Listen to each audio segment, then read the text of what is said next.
But I can tell you on July the 25th and then on July the 29th, we received the first two complaints about an attorney.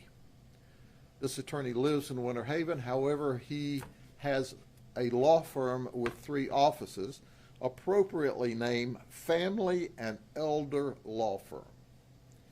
And this is the attorney. His name is Jason Penrod. He's 47 years of age. The 2 complaints that we received on July the 25th and July the 29th are still under investigation. We are waiting for bank records to come back. On August 2nd, there was a complaint filed with the Pennsylvania State Police that Jason Penrod had ripped off some folks. And the folks that he ripped off, the victims, was a brother and a sister who had a trust from their now deceased father. In fact, Jason Penrod flew to Pennsylvania to look the trustees in the eye and say, I took your money. Not only did I take your money, I took $1.7 million. I wiped out the trust. But I'm going to pay it back. You see, I had a problem. I had this raging addiction. It was at the Hard Rock. I was a gambler. Then he said, you know, I just gambled and gambled and gambled. He said, this compulsion overcame me. He says, I self-justified it that, you know, I'm going to pay it back with interest. I'm just borrowing it as a short-term loan, a temporary loan. And then he went with his excuses. I have these repressed memories. I have PTSD. I have trauma. I have numbness. I have stress. You know, he had it all. He had it all. So he went to an attorney, and then he ran to Marion County to hide out in a facility. As the investigation's going on, we're working hand in glove with the state attorney's office, and we find out that, potentially there's at least 2 more victims, okay, up to 4, and another $2 million that's missing. So we're up to $4 million. We've charged him today only with 1 count. It's an F1, it's a 30-year felony. This guy actually agreed to give up his law license, and then he refiled and said, hey, you know, if I give up my law license, you know, then I can't make money to pay back, but I'll pay him back. This guy's delusional among all of his other excuses. Well, I can tell him what's going to happen. We are going to do our very best to send him to state prison for a very long time. He's not going to work it out. He not only drained their account, he drained his personal accounts. He's taken money away from his own family and children. The last we checked, he's got $36 left. But he's hiding in Marion County. Imagine his surprise when we told him, we've got a first-degree felony warrant for you, and you're going to the Marion County jail. He said, well, my lawyer was working that out with the state attorney. Newsflash, this is how we're working it out with the state attorney. More investigation is needed to get to the bottom of this. But I want to focus for just a second. Among the things he tells the people, and you'll get a copy of the letter if you don't have it already, that he sent to the victims in Pennsylvania, was he considered suing the Hard Rock for letting him gamble there. Now you tell me that guy doesn't have a hitch in his giddy up. He's got about 5 brain cells, and 3 of them he left at the Hard Rock.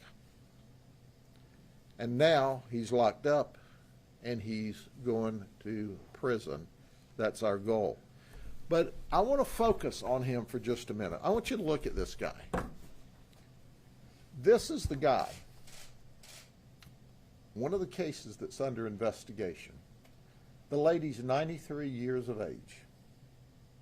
In 7 months, her husband died and 2 of her sons died. One of the sons who died left his mama a trust to help take care of her. Guess where that money is?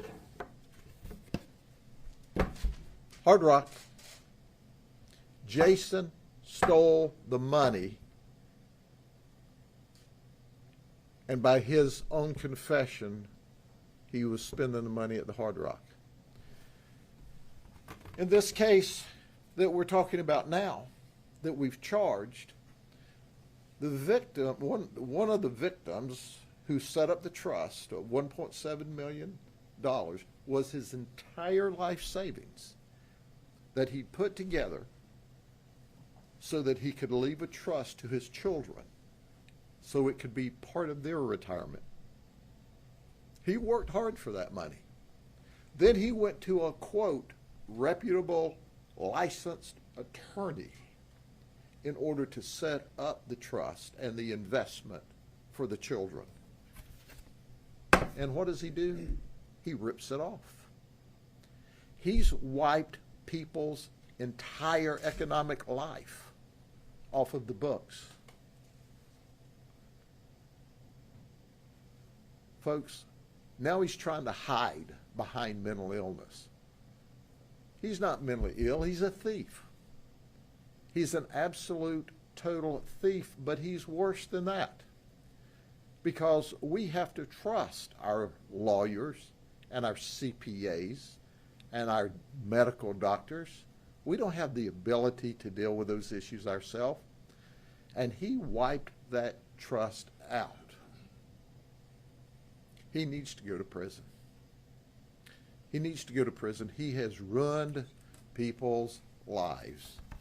Now, the investigation's still underway. I don't know how many other cases there may be. For example, there may be trust of people who have passed away, and maybe that payout of that trust is only once a year or every 6 months. So there may be people who have lost money. They don't even know that they've lost it yet because payout time's not come. But he has stolen millions of dollars. Make no mistake about it. The worst kind of criminal is the one that hides behind a coat and a tie and steals money with a law license or a professional license of any kind. So at the end of the day, Jason, you're not going to have a royal flush, but you'll have a jailhouse flush. That's a guarantee from us. Any other questions? Sheriff, you said he was at a facility. What facility was he at, and is that where he was arrested? He was arrested at that facility. We set him up in our own facility. You see, he was up there getting help for his gambling addiction. Well, we're giving him help for his gambling addiction because he won't be doing any gambling in the county jail. Call it like a mental health facility or something? I would just call it a addiction recovery facility, or in his case, an addiction hiding facility until we got there and arrested him and put him in jail. So at the end of the day, we're going to make sure that he gets the right help that he gets, because when you're locked up in jail, you're not gambling. The man whose adult son and daughter filed the lawsuit, did he live in Polk County, or was he from Pennsylvania? No, so the man and daughter lived in Pennsylvania. The irony is he took the stolen money, ostensibly from them, to fly up there to explain to them that I've stolen all of your money. The, Did he f- live in the father, Pennsylvania or- the father was here because he set up the trust here. Okay. He's deceased. But I am super angry about this.